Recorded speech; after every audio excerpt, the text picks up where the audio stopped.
Kabla ya taarifa hizi za ndani ambazo ni za asili kubwa tunazozibeberusha kutoka hapa Mbeya Tanzania, ikiwa wewe ni mgeni na hauja subscribe katika channel yetu ya Tanzania Eye TV, chukua sekunde moja tu, bonyeza patoni ya subscribe, washa kengele ili kuendelea kupata taarifa hizi kemkem kila wakati. Unapoendelea kutazama hii kanda, naomba uponyeze alama ya like na karibu. Rais ambaye alijichagua kuwa rais hapa Tanzania, Samia Suluhu Hassan, kwisha yake yamefika mwisho. Uchaguzi mpya umeweza kuagizwa katika taifa hili la Tanzania, na sasa hivi Samia haamini Ikulu haikaliki na yuko kikangaoni baada ya amri hii kutolewa. Nani ametoa amri ya uchaguzi kurudiwa?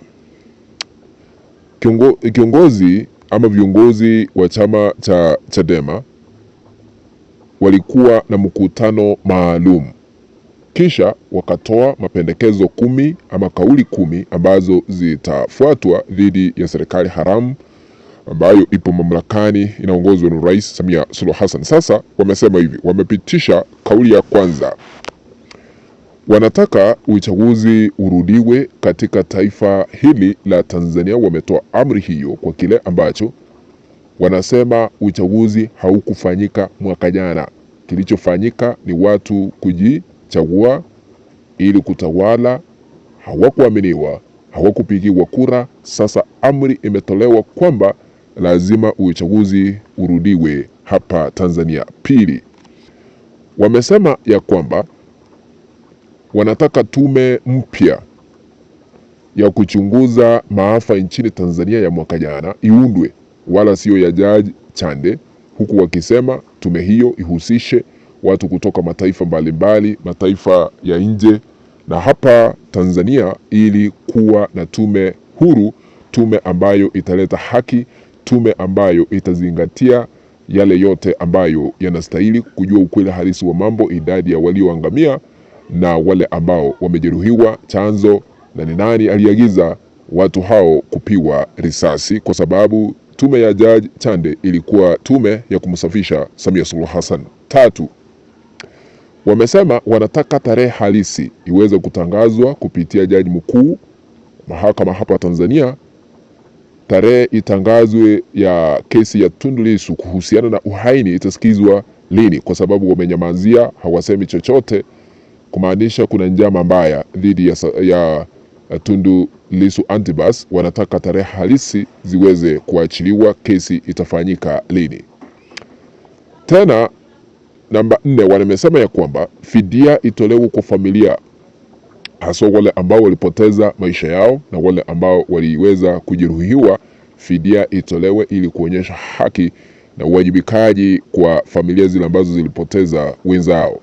6, katiba mpya ipitishwe katika taifa la Tanzania. Wamesema ya kwamba isipite Januari mwaka ujao, ianzishwe sasa hivi, liwe liwalo, liwalo na liwe. Wanataka katiba mpya, ile ya zamani iondolewe. 6, wamesema operesheni katiba mpya free Tundu Lissu itaanza wiki ya 3 mwezi huu wa Mei mwaka huu wa 2026, kwa kile ambacho wanasema wataanzisha operesheni na kufanya mikutano ya Chadema hapa na pale kuhakikisha ya kwamba Tundu Lissu ameachiliwa huru. Tena Chadema wamepitisha ya kwamba bei ya mafuta imepanda sana, ipunguzwe, la sivyo watachukua hatua kali za kisheria. Hayo ni miongoni mwa kauli, mapendekezo ambayo yametolewa na chama cha kisiasa cha Chadema. Kauli hizi zinaweza kutetemesha ardhi ya Tanzania, haswa Ikulu, kwa sababu Samia Suluhu Hassan yeye anaendelea na uongozi wake, lakini aliweza kujichagua. Aliapishwa chini ya ulinzi mkali wa kijeshi, na katika uwanja wa kijeshi Mtanzania wa kawaida hakuhudhuria uapisho wake, jambo ambalo linaonekana wazi kwamba aliweza kujichagua yeye mwenyewe.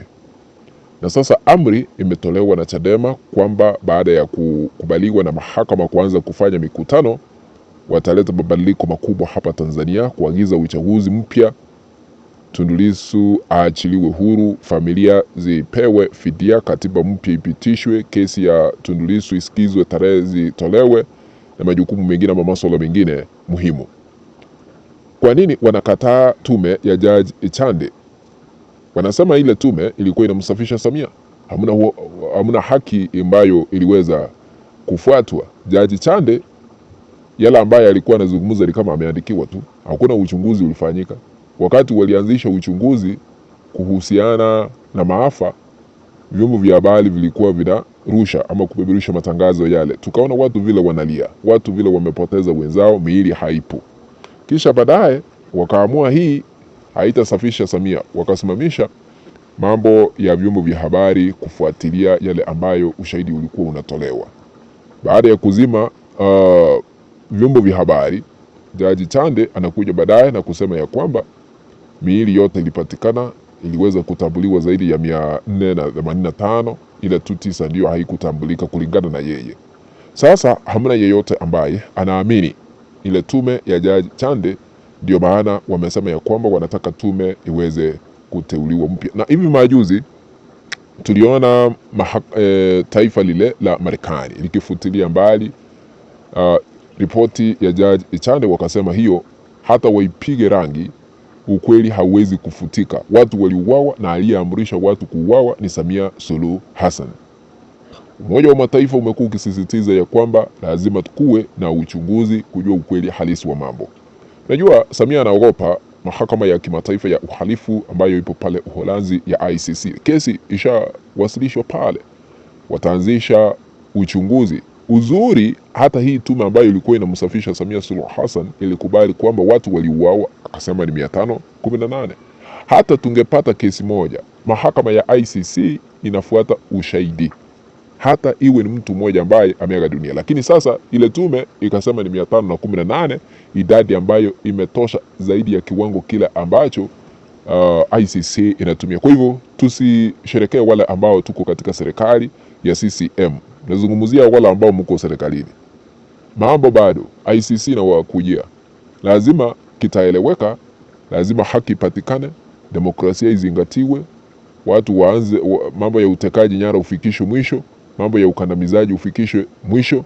Lazima haki ipatikane, uwajibikaji, ili watu waendelee kuwa na uhuru hapa katika taifa hili la Tanzania. Tutasubiri tuone ni kipi ambacho kitafanyika. Tunaendelea kufuatilia taarifa hizi, tukizipata kwa undani tutakuwa tunazileta moja kwa moja ili muweze kujua yale ambayo yanaendelea. Lazima tuhakiki kabla ya kuleta jambo lolote hewani. Naomba kutamatishia hapo hii kanda, lakini ikiwa hauja subscribe na kuomba ukaweze kuponyeza button ya subscribe, washa kengele ili kuendelea kupata taarifa hizi kemkem kila wakati.